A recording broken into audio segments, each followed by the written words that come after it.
બાળકને શેડા આવે ને તો એની માં કોઈ દી એવું ન જોયું કે કેટલાની હાડી છે,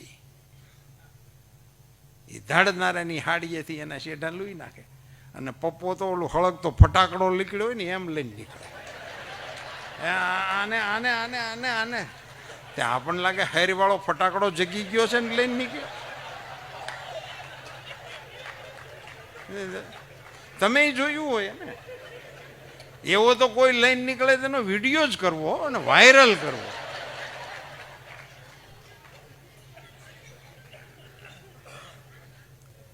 ને એ માંથી તમે નોખા થઈ જાઓ છો ભીલા.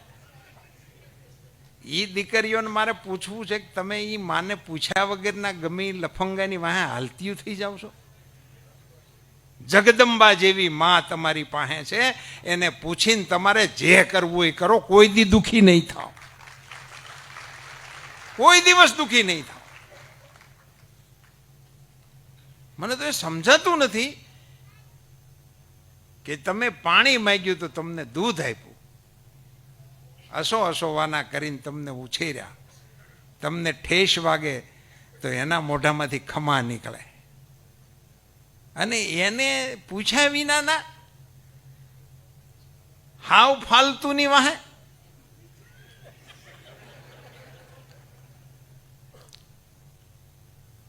મારી દીકરીઓને નમ્ર વિનંતી છે, અને જો તમે પ્રેમના ઓઠા નીચે આવી બધી પ્રવૃત્તિઓ કરતી હો તો હિંમત રાખીને એને તમારા પપ્પાની સામે લઈ જાઓ કે આ જુગનું છે, કરો વાત પપ્પાની હારે.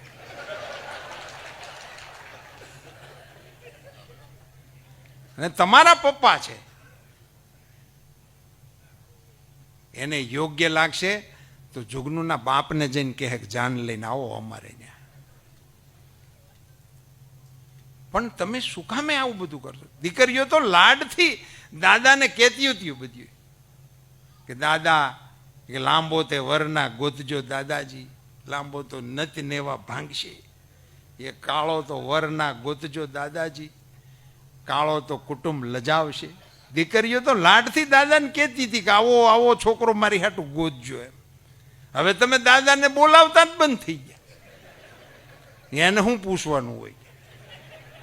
એનું તો ઘીરે ગયું.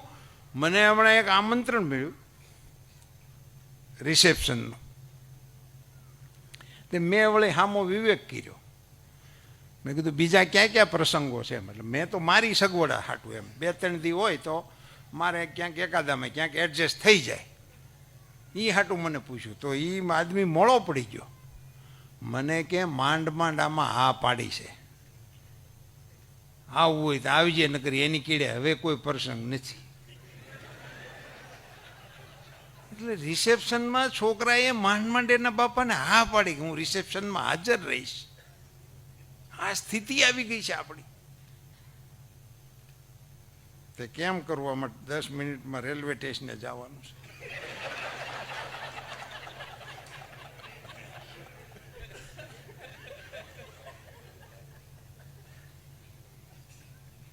દાદાની પાસે દીકરીઓએ લાડના ગીત ગાયા છે. દાદા હો દીકરી વાગડ માના દેજો રે સહી, વાગડની વઢિયારી સાસુ ધોઈલી રેજી. ગાતા ગાતા બધું થતું હતું. એટલે કેટલું બધું સમાજની અંદર મોકળાશ છે. આપણે અત્યારે આપણી જાતને ફોરવર્ડ કહીએ છીએ. આપણે ફોરવર્ડ હતા કે આપણા બાપ દાદા ફોરવર્ડ હતા? ઈ ફોરવર્ડ હતા, આપણે તો બેકવર્ડ જેવા લાગીએ છીએ.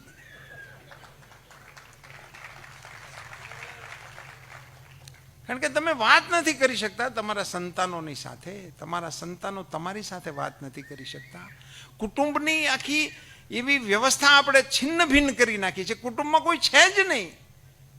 તમે એક વખત વિચાર તો કરજો કે તમે એક હારે ક્યારે જીમા છેલ્લે એક ટેબલ ઉપર એક ટાઈમે હંધાઈનો ટાઈમ જમવાનું નોખો, હંધાઈને ખાવાનું નોખું.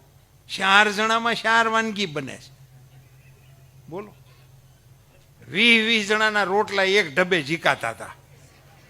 એક જ જાતના રોટલા, એક જ જાતની કઢી. જય હિન્દ.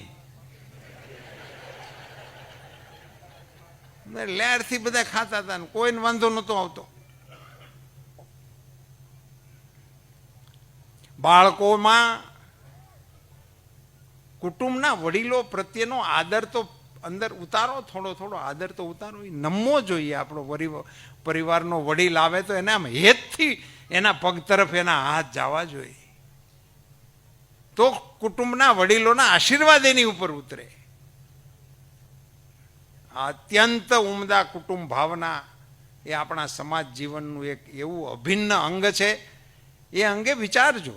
હું એવું નથી કહેતો કે તમે નોખા થયા હો તો હવારે ને હવારે મુહૂર્ત કઢાવીને ભેગા થઈ જાય અને એ ભેગા કરવાની કોઈ સ્કીમના ભાગરૂપે આ મંડળીએ મને નથી બોલાવ્યો. પણ જો જુદા થયા હો તો હું જરૂર તમારા માતા પિતાનો વકીલ છું અને તમારી સામે હું અપીલ કરું છું કે તમે ફરી વખત વિચારો.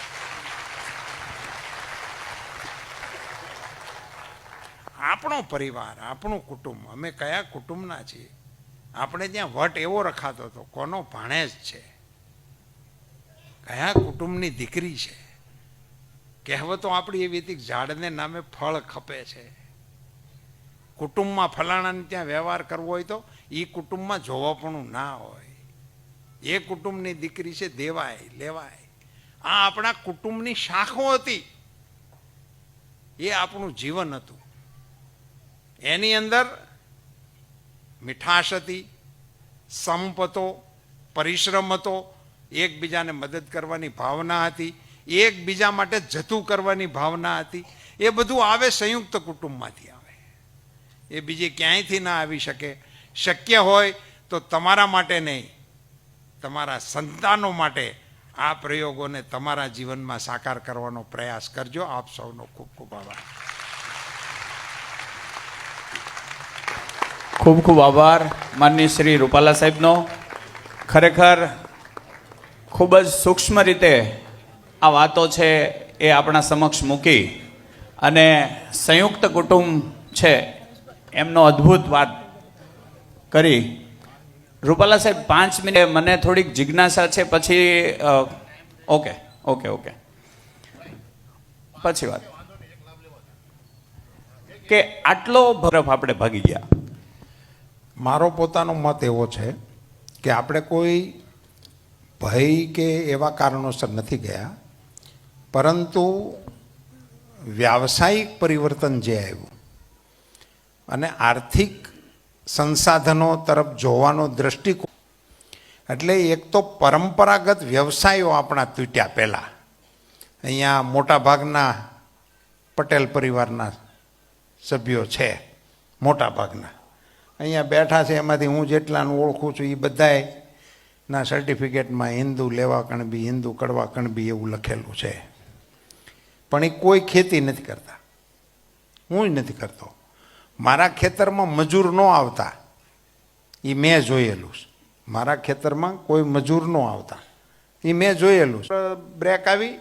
બીજું, સમાજ જીવનની જે વ્યવસ્થાઓ રહેણીકરણીની આવી, એમાં જેને તમે આપણે વિકાસ કહીએ છીએ, તો એમાં બહુમાળીમાં રહેવાનું.